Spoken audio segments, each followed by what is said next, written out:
I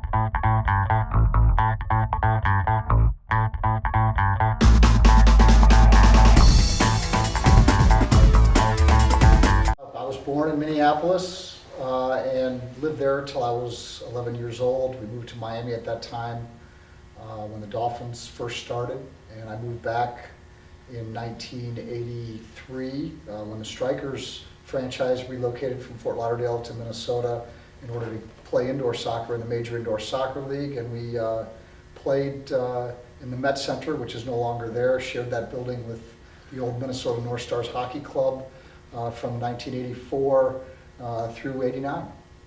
Well, the Strikers here in Fort Lauderdale played in the NASL, and there was a time during that period where NASL teams were required to play regular international soccer during the spring and summer and fall months, and then play indoor soccer in the winter. Unfortunately, we didn't have a facility here in South Florida that really allowed us to prosper with the indoor game here in South Florida. So when it became apparent that the NASL was going to collapse and not be around, in order to continue in soccer, we needed to find a market that would be conducive to playing the indoor Americanized version of the game, and that's the main reason that we relocated the franchise to Minnesota. Well, I would have to say the highlight of our time there was the 1984-85 indoor soccer season when the Strikers played in the Major Indoor Soccer League Championship Series against San Diego. In fact, Fernando Clavillo, who's with Traffic and the Strikers franchise, was playing for San Diego at the time, and I believe was their team captain. The Strikers and San Diego best of 7 series was a tremendous series. San Diego eventually won the series in 7 games, but our 3 home games were all sellouts, 16,000 in the Met Center for indoor soccer, and I had friends telling me that in the parking lot people were scalping tickets for $200 to go to those indoor games. So to see a full arena for MISL Championship Series soccer was tremendous, and that was certainly the highlight of our stay there, was seeing those sellout crowds for the Championship Series in the spring of '85. Well, I think what I've seen so far in the NASL is that the teams are all pretty evenly matched. So it's a question of playing at peak performance and having your key players take on responsible roles and in order to come up with positive results.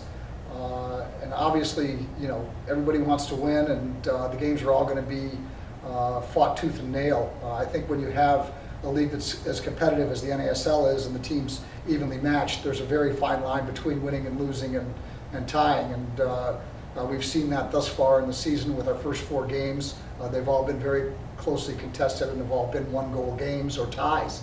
So, no game is going to be easy. No opponent can be taken lightly. And obviously the last time these 2 teams met, it wound up in a draw. So it's going to be a very closely contested game, and hopefully we can go up to Minnesota and come out with a win, but it certainly isn't going to be easy.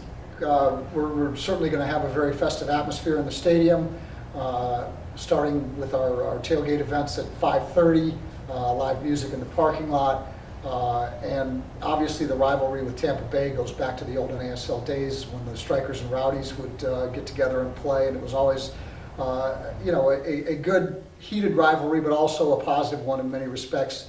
I think that the fans always respected each other, and fans from Tampa would come down when the game was here, and from the Fort Lauderdale area would go up to Tampa when the game was there. And I think we're going to have some FC Tampa Bay fans here at our stadium.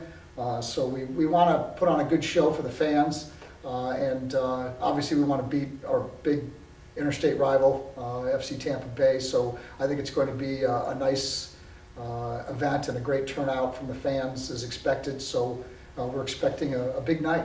We've got a promotion going through the City of Fort Lauderdale's website. This is the Centennial Match. The 100th anniversary of the City of Fort Lauderdale is being celebrated this year, and this is one of the centennial events. Mayor Jack Seiler is going to be on hand to kick out the ceremonial first ball. He's promoting a special on the city's website that allows fans to purchase $10 general admission tickets and get a free tailgate pass with their ticket purchase that will give them a sandwich and beverage from the Hard Rock Cafe in our tailgate area. So that's obviously a big promotion that we're putting on. And we have a lot of new and interesting activities in the stadium. We have a new fan enthusiastic group called Strike Force that's going to be helping to pump up the crowd. And so I think the in-stadium experience should be moved up a notch or two.